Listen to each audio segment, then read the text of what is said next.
Hi everyone, Anthony Fantano here, internet's busiest music nerd. I hope you're doing well. And it's time for another edition of Let's Argue, where I go onto the internet, I accept your hot takes, unpopular opinions, and tough questions. I respond to the best ones. In this video, let's go.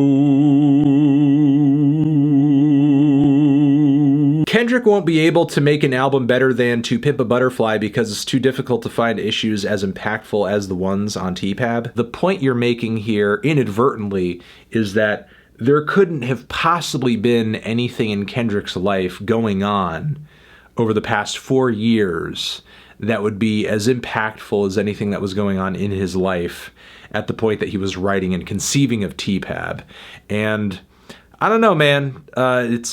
It's been a pretty crazy time since the release of Damn. Maybe, I'm just gonna guess here, I'm gonna go out on a limb. Maybe something of consequence has happened over the past 4 years that might be worth writing about. Another thing I'm not crazy about with this tweet is that it implies the all too often accepted framework that you need pain and you need tragedy to make good music. And I know that Kendrick's stuff up until this point has oriented around a lot of negative experiences and struggles and things to, overcome and that sort of thing.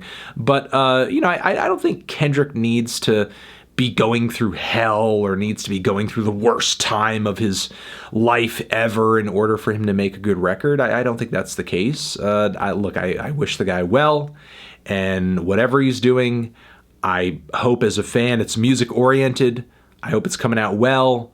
I hope he's perfecting it, and ultimately I hope he ends up coming out with the record that he wants to release, that he's happy to release. Brockhampton hasn't dropped a good album since Saturation 3. I really miss that raw, cohesive, gay energy they used to bring. Well, Mr. Kevin Abstract, whoever the hell you are, I'm gonna have to take issue with this tweet because I thought the energy on the latest record was quite cohesive, raw, and gay. And honestly, if there was any room for improvement, ultimately that's a good thing because it only means that things will most likely be rawer, cohesiver, and gayer on the next record. ICP has an important part of hip-hop history more than people would like to admit to. Extremely influential still to this day. I don't know if I would speak to the extreme influence of ICP, but honestly, as much as we pull pud over groups like 3 6 Mafia, which we most definitely should, but if you're really going to sit there and have an honest conversation about horrorcore and the total artistic makeup of horrorcore, I feel like you can't really have that conversation without bringing up ICP. Got him! Without getting into ICP at least a little bit, because when it comes to old school, freakish, edgy hip hop, I mean, ICP was there, certainly earlier than Eminem. One for me, Justin. An album cannot be a 10 unless it's a concept album. Are you kidding me? Why? There are lots of great records, amazing records that are not concept albums. You can kind of stretch the meaning of a concept record.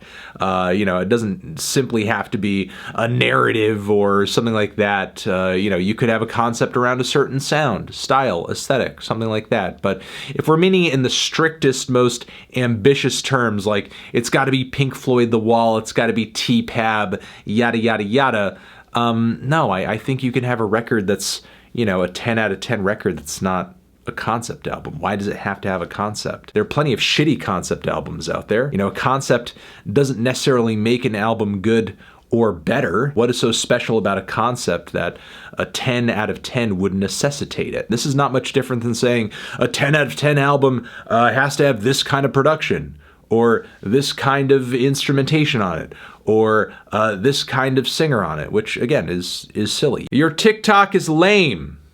Yeah, it is, and that's fine. That's actually kind of one of the things I like about the app. A lot of people on there are just kind of engaging in really silly, dorky humor and just being themselves, letting loose, allowing each other mostly to enjoy things And that's what's cool about it. The app is obviously not perfect. There are loads of things with it that I take issue with and are absolutely awful. The algorithm there is sometimes amazing and sometimes utterly disappointing. But the vibe among the creators, the likable creators there, is, you know, within reason, anything kind of goes. Just be yourself, be chill. It seems a lot less like uptight than Twitter. I like that I can go on there and just be dorky and be dumb, and it's cool. No matter how good their music is, Gorillaz wouldn't be nearly as successful as they are today if not for the virtual band concept. Albums like Demon Days and Plastic Beach would ultimately become forgotten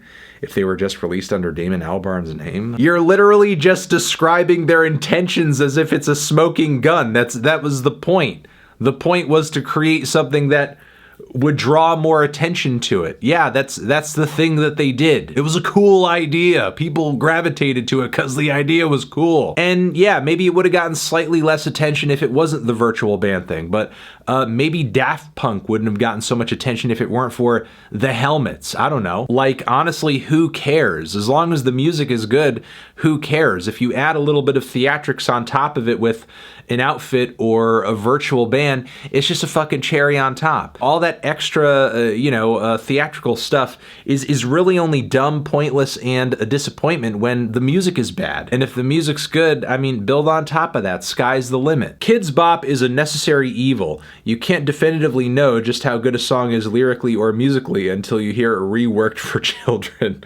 Plus, some of the alternative lyrics they choose are so bad, they end up being funny. Kids Bop, the ultimate gatekeeper to success and truth in music. Unfortunately, there's just going to be a lot of artists out there, amazing artists, groundbreaking artists that will live out their careers and die lonely, sad, just depressing deaths, never having been covered by Kids Bop. Oh my God, poor James Murphy.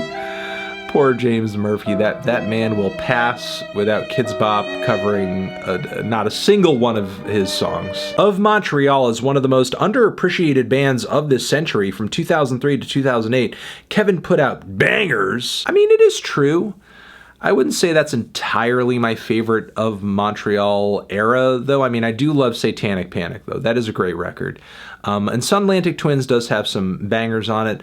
I'm not as crazy about Hissing Fauna as a lot of people are, but Bedside Drama is great. Go before 2003. Bedside Drama is really good. And Gay Parade has some slappers on it as well. Though, you know, again, that stuff goes more strictly back to a lot of those 60s and singer-songwriter vibes, really vintage sounds from that Elephant Six collective vibe. If you don't know what I'm talking about, look up Elephant Six. You'll get the idea. It's not just about, you know, kind of the more glam and experimental and electronic oriented stuff that Kevin would transition into later, you know? So shout out to Kevin Barnes, shout out to Of Montreal. That early and sort of midpoint catalog is super solid and definitely underappreciated today, as you said. Doing a song with Bruno Mars is beneath Anderson .Paak. I mean, I know both of them as far as like the artistry we've seen from both of them up until this point.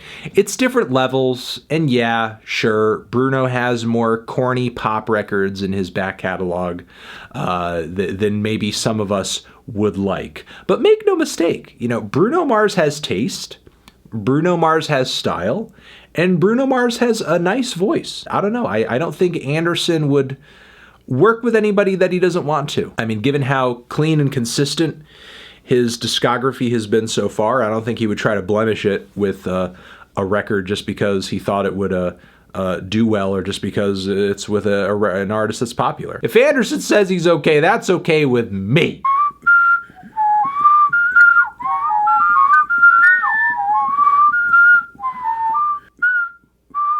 And look, that's going to be it for this episode of Let's Argue. Thank you very much for watching. You're the best. I love you. I love you so much. I hope you're doing well, and I hope you're having a nice day. Over here next to my head is another video that you can check out. Hit that up or the link to subscribe to the channel. Anthony Fantano. Let's Argue forever.